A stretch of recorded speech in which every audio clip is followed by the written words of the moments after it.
Bienvenidos amigos televidentes a este su programa Tendencia en Salud y Belleza.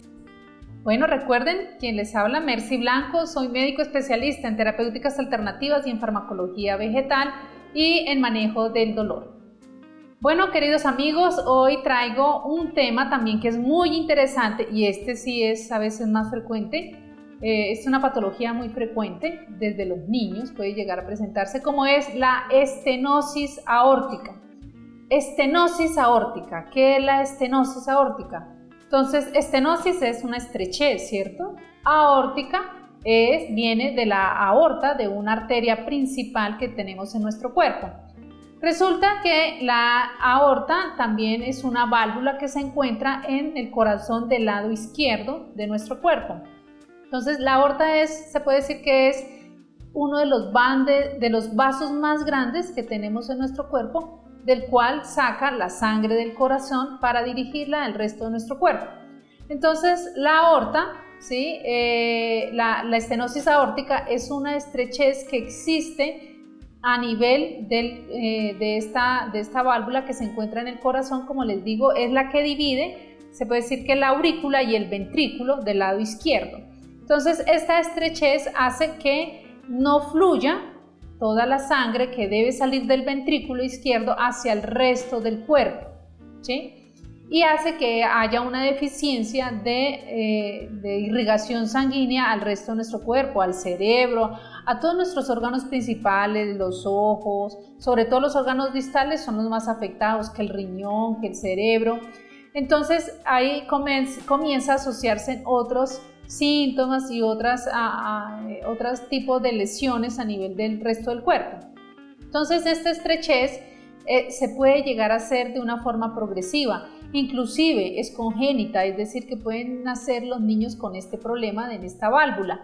Entonces esta válvula puede llegar a hacerse estrecha cada vez un poco más, es decir que no abre lo suficiente para que salga toda la sangre desde el ventrículo y pueda ser dirigida al resto del cuerpo. Entonces, si va quedando más remanente de sangre en el ventrículo, también afecta el corazón, ¿sí? Porque el ventrículo tendría que hacer más contracción, más fuerza para poder sacar esta sangre a través de la aorta. Entonces, el corazón también va a empezar a sufrir, es decir, el músculo, recordemos que el corazón es un músculo en general y este músculo se contrae todo el tiempo, pues para cumplir con todas nuestras otras funciones vitales.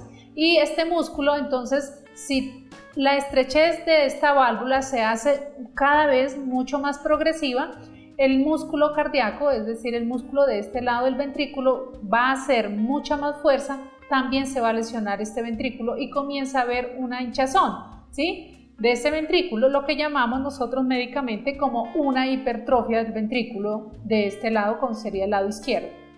Entonces, ¿qué me va a producir a mí? ¿Qué síntomas tiene una estenosis aórtica?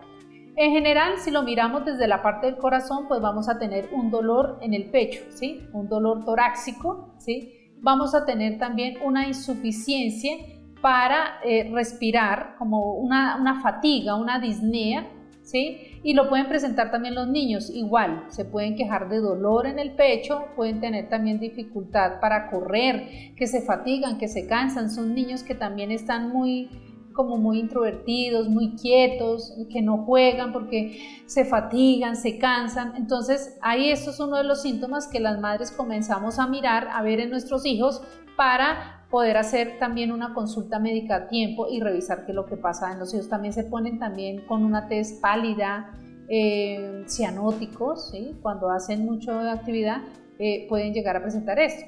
Se dice que la estenosis aórtica en los adultos mayores es muy frecuente después de los 65 años. ¿Qué será lo que pasa en los mayores después de los 65 años?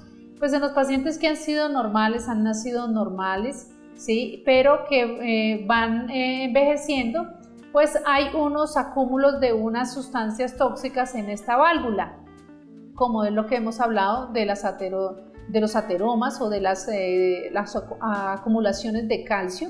Entonces son calcio, colesterol, otros metales que a veces se nos pueden acumular allí en la válvula y esto hace que se presente esa estrechez, o sea que esta válvula no haga su función correcta. Entonces son causas que que pueden llegar a presentarse en los pacientes ya adultos, en los mayores de 65 años. Se dice que normalmente pues, es un porcentaje relativamente bajo, entre un 2 y el 5% de los pacientes que van a llegar a presentar este tipo de estenosis aórtica. Bueno, ¿qué otros síntomas también se pueden llegar a presentar?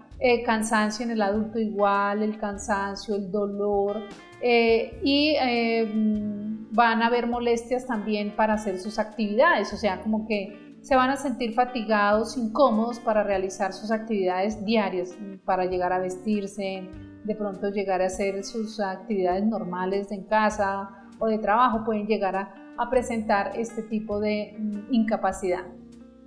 Bueno, ¿cómo yo diagnostico una estenosis aórtica? Pues bueno, el médico o el terapeuta va a llegar a hacer un diagnóstico primero, pues interrogando al paciente de una forma clínica, ¿sí? Mirando todos los síntomas que nos pueda referir el paciente, y lo otro es a través de un examen físico. ¿Cómo hago yo un examen físico? Entonces aquí pues mi herramienta principal va a ser la auscultación. Entonces con un fonendoscopio voy a auscultar la parte cardíaca y voy a encontrar un soplo, ¿sí?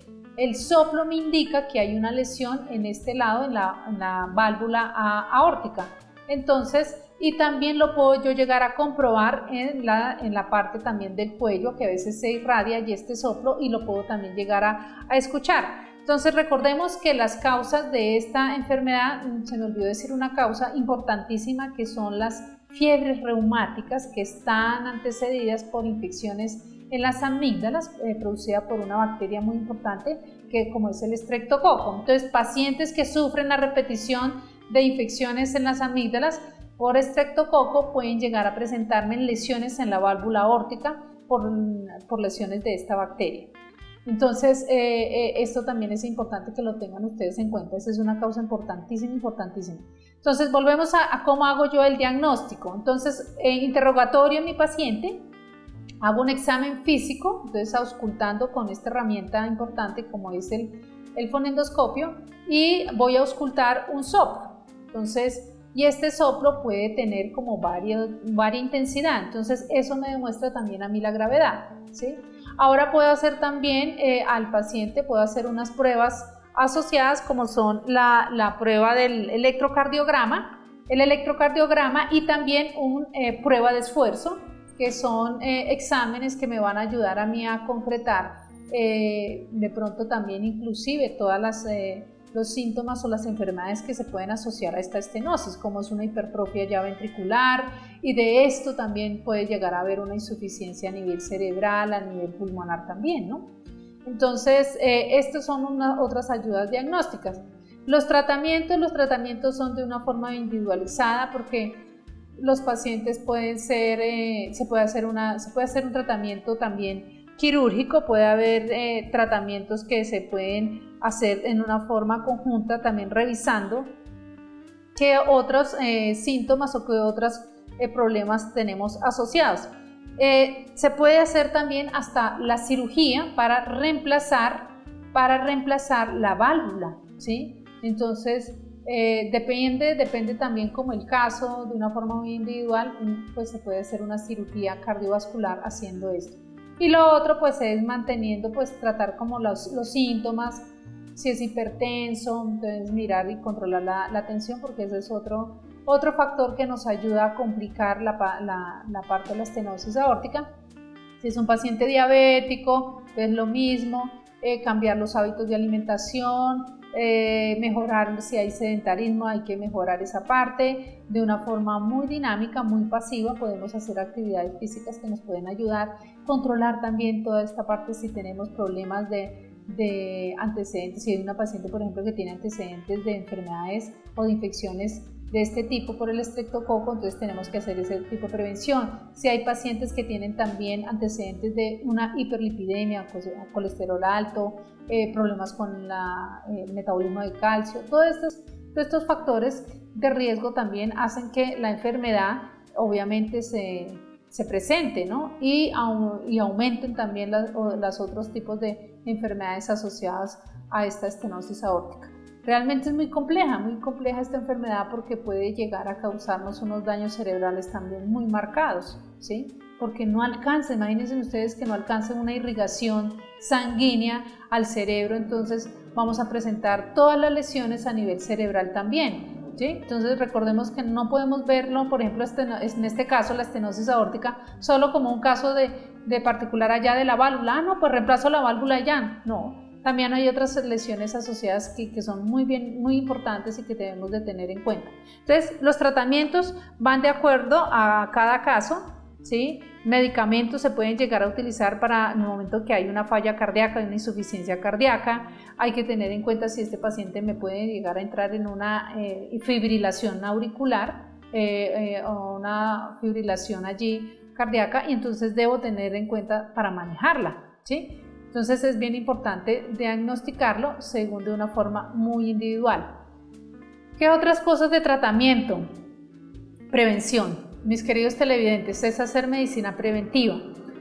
Por ejemplo, en pacientes que ya son adultos y que pueden llegar o tienen el riesgo, mira que ya por el hecho de yo envejecer y ser ya adulto, mayor de 60 años, 50 años, ya comienzo a hacer esta presencia de placas de calcio en las válvulas, ¿no? Y en las arterias. Entonces, ¿qué nos toca hacer? Desde ya empecemos a hacer medicina preventiva, cambiemos los hábitos de alimentación, cambiemos nuestro estilo de vida, mejoremos, hagamos algo de ejercicio. Mire, el mejor ejercicio que podemos hacer es cardiovascular. Caminar, pero ojo, no es caminar a hacer los mandados. El caminar es ir a un ritmo, ¿sí? Constante, ¿sí? A una distancia también duradera, pero no ir a hacer paradas, ¿sí? El ritmo debe ser permanente. Si yo hago esto todos los días, 60 minutos, estoy protegiendo mis venas, mis arterias, mi corazón, y estoy protegiéndome de evitarme muchas enfermedades secundarias al sedentarismo. Entonces, eso es una parte bien importante. Ahora, si usted es hipertenso, si usted es diabético, también debe hacer prevención, ¿sí? Porque podemos llegar a presentar este tipo de lesiones. Bueno, queridos televidentes, creo que esto es todo por hoy. Espero haberles podido aportar algo más de esta enfermedad y que ustedes tengan conocimiento también. Eso es bien importante porque hace que también ustedes puedan consultar a tiempo. Bueno, recuerden quien les habla, Mercy Blanco, y los espero allí en la Unidad Médica Salud Hamer, acá en Bogotá, en el barrio Normandía. Recuerden mis líneas telefónicas, ustedes se pueden comunicar y decir que vieron el programa, y allí les vamos a hacer unas atenciones económicas a ustedes para que puedan hacer sus tratamientos y consultas. Muchas gracias.